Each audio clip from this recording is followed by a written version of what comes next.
Hello naimbag nga oras ket adda ditoy gurud manin ket agdiri tayo lang ijay number 902. Ayan ket dahito ijay bagak tatay ijay previous nga ay tatay daw. Ijay previous nga video nga kasto iti style na iso nga medyo parang utok no niya ti kasta ang mga percent. But then, kasi ano lang naman to the whole page kasi ng isang ano to, isang document kasi iso nga kailangan nga may present nga kasta. Kat baka medyo basit ti pa nagkuhan nyo nagwibuya kayo dita.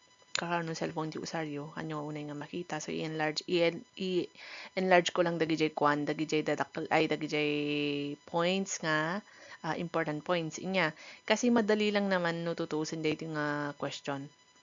Okay, kasi tinatanong lang kung ano ang klase or ano 'to, 'di ba? Ayan. So, yun yung tanong, sabi niya dito, idiretso ka, dito yung nga item ko, idiretso ko, hindi ko na babasahin yung buo ba, kasi panggulo lang, panggulo lang.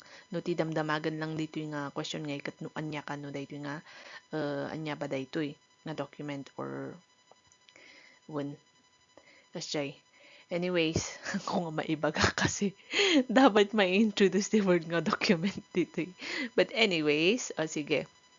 고나는 회사에 취직하면 다음과 같은 서류를 만들어야 합니다. 이 서류의 이름은 무엇입니까? 고나나. So dito, pag sinabing 회사에 취직하면, ano ulit ang 취직하다? Ang 취직하다 is to be employed or to be hired, kasi. So kapag ma-hire ka daw ng isang company, 다음과 같은 서류를 만들어야 합니다. Pag sinabing 만들어야, remember yung ya is nagsasabi ng must or should, 'di ba? Kapag nakadikit siya sa verb. So, ang kailangan daw gawin ang soryu na kagaya ng sumusunod. Sabi niya, daam gwagatin soryu. Kagaya ng sumusunod na ano daw to? Document. Document ang soryu. Yun na yung sinabi ko kanina. Document or kasuratan ba kasi. 이 서류의 이름은 무엇입니까? O, di ba? Ang simple lang ng tanong, ano daw yung pangalan ng document na ito? 서류의 이름은 무엇입니까? So, yung mga nakakaalam dito, tas alam na nila yung kung ano yung titignan, amudan nyo na tikitan tapno makakwada yung answer, nalakalang. Nalakalang nga machambaan ba, kumbaga. Ure noon, tupay nga mo nga, ala, nagatidog, baka ma kanya na ganun ito, mapupressure ka kasi kung nakita mo na dito, ganyan mo ito, nangyari biro ko dito, kung kuna mo kasi, pero doon pa lang sa simulan doon na. Pero unahin natin yung options, kita tayo na nangyari options, o pinadakal ko lang ay sumut lang iso dito 1번 이력서, 2번 근로계약서, 3번 자기소개서, 4번 전세계약서. Yan. So, yung nakakalam ng sagot, alam na. Pero, kitan tayo no, ay natin mabalinte yung pag-alanti clues niya. O, first pay lang, ilbon, pinadakal ko lang Gullo, gayak, gigan, kuna na, ano na yung gullo, gayak, labor, contract, period. O, data jay tawon, no, kaano jay start na, bla bla bla, buto, kuna na, hingga na 2009 bla bla bla kaji kuna na. So amumon nga ay kwa daytoy kontrata daytoy kunamon nga kasi, di ba? So alin diyan yung kontrata 이력서 자기소개 kung kuna na.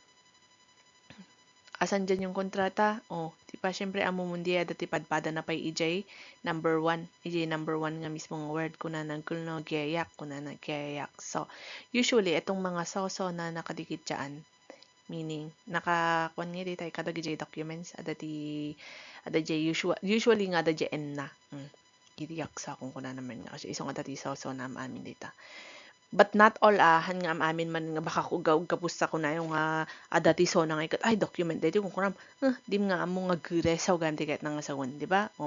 So nga wag tayong malitohan nga amin no dati bagbagak nga kas lang nga case iti may nga word nga it doesn't apply for all the words kasi amo yung language adu ti agpapada nga spelling, agpapada nga words pero ag-iba dagiti meaning na kasi pare-pareho lang parang sa Tagalog din ganun at sa English, di ba? Okay, so kung sakali na natsamba nga answer or nukas pangarigan ta na mat atidugan ka iti number 1 kata mo nga makita kitam dagi duma mabal mo nga kitan ba no spray gantahan nga natamaan dya matam diya number 1 o sige i-quarter in na dya number 5 santo uray ka dagi makaamon isupay nga may inayin ijay vocab sino datihan nyo pa ilang amo. Okay, then number 2 ko na 근무 장소. Okay, kung alam nyo yung 장소 o di ba yung 근무 is work na banggit ko na dun sa una. 장소 is ano yon? Location. Okay, location. Pakisurat na lang no kasi ganta kahit yung i-add vocabulary yung awan pa ilang. 장소, location or venue kasi. And then in short address di ay company yang pag-workam. Ano yung number 3? 업무의 내용 or naka-parenthesis 직종 ko na ijay. 업무의 내용, ang ibig sabihin is yung content ng task mo or yung trabaho. 업무 meaning yung gagawin mong work, yung task na gagawin mo. In other words, 직종, 직업의 종류, yung kind ng work na gagawin mo yon, nang gagawin mo doon sa company kasi.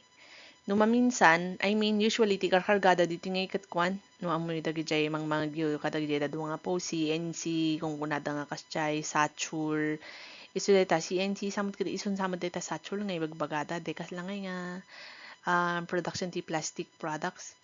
Kasyay, CNC or press, dito yung mga makita dagijay press, kung kunada nga siya press machines, kakasyay, or dito mo makita ti anya diyayin manufacturing car parts dagiti kakasday no minsan isu ti kargada. Okay, and then next 4번 근로 시간. Day working time datan 9 o'clock to imposible limit no makita mo dita katamo pa lang nga matsambahan nga ko dayto niya nga kontrata. And then gumuil number 5, dati kayo gumuil, no, anyang aldaw di pagworkan, medyo meaning weekly, every week, kasay 5 days work, from Walyail to Gumyoil, Monday to Friday. And then, our favorite, number 6, imgum meaning wage, and dito nakalagay yung bayad. Okay, and yung number 7, gita, as in others, ayan na yung mga ibang statements. Kumbaga ito, gyalgan meet. Hangkon nga ina yun. Pero andyan na, pag mag-absent ka daw, or malilate ka, or mag-early, uuwi ka ng maaga, ganun. 임금에서 공제될 수 있음, maibabawas daw sa sweldo, ganun. Gasta, ganun yung mga content ng mga yan. So, you know na, siya, 계약서 siya. Okay? But then dito, may dalawang 계약서, kaya baka ko na, kaya ko nam lang nga siya ikat, mas naununam nga nakita na pansin niya number 4, dito kititiyan ang sermon. So, gunlo 계약서 is yung labor contract. Number 4, 전세 계약서 is, yan, lease contract. Kapag abang ka ti balay, kasi abang ka ti room, 전세. And by the way, i-introduce ko lang din may isang usually gamin kadduwa nga iti isal ti panag-abang dito wolse kun jonse. Pag wolse, lang yan, parang monthly mo siya babayaran, pero may deposit, usually magde-deposit ka. Pero pag sinabi kasing jonse, pag meron kang malaking amount ng pera ba, ngay kayat mong ag-jonse ka na lang, kalangay nga abangam di ay may isang room or may isang balay, ited mo jay peram nga, kumbaga, 20 million kasjay, and then agsign kayo ti contract ije makinbagi nga 2 years kasjay, or depende ano niya ti usapan nyo no mano ti kayat mo. So ang mangyayari dun is parang ipapahiram mo yung pera sa kanya na 20 million, pero titira ka dun sa bahay na yon. Tapos after 2 years nga nalpas yung kontrata, ited naman lang jay peram, kala nga binulod na lang jay peram nga talaga, tapos isubli na kinyam jay peram, and then alis ka na din doon sa bahay kasi ti usual nga style na jay Jonse. Okay? Pero hindi ko pa yan na-try kasi poor lang po ako, wala akong malaking pera. So nga na-try ko lang, dahito yung walse nga dahito agited ka lang ti deposit, and then agbayad ka monthly kasi.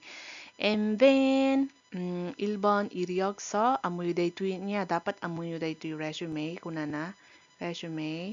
la isulang ti insurat ko hang ko insurat di duman nagatidugan da kay ti bahalaan niya. Sambon jagi soge so jagi meaning self, soge meaning introduction. Okay, so self introduction data day. Tell me about yourself nga nakasurat written. I think it's not common naman. This is not common dito sa Korea de kastoy. Especially ta foreigners tayo. Ang kulangan mo kadagijay siguro dagijay Korean matlang apantibig companies baka daday kastoy da. Pero wala pa na ako na experience dito para kada tayo nga foreigners. Okay? So, kasi garud, sapay kumata dati ka lang na-gets you dito eh. Pasensya kayon kasi hanak nga talaga ang sursurat ko mas i-encourage ko nga da kayo ti kwan ag take note. Yeah. Okay, so see you sa next video.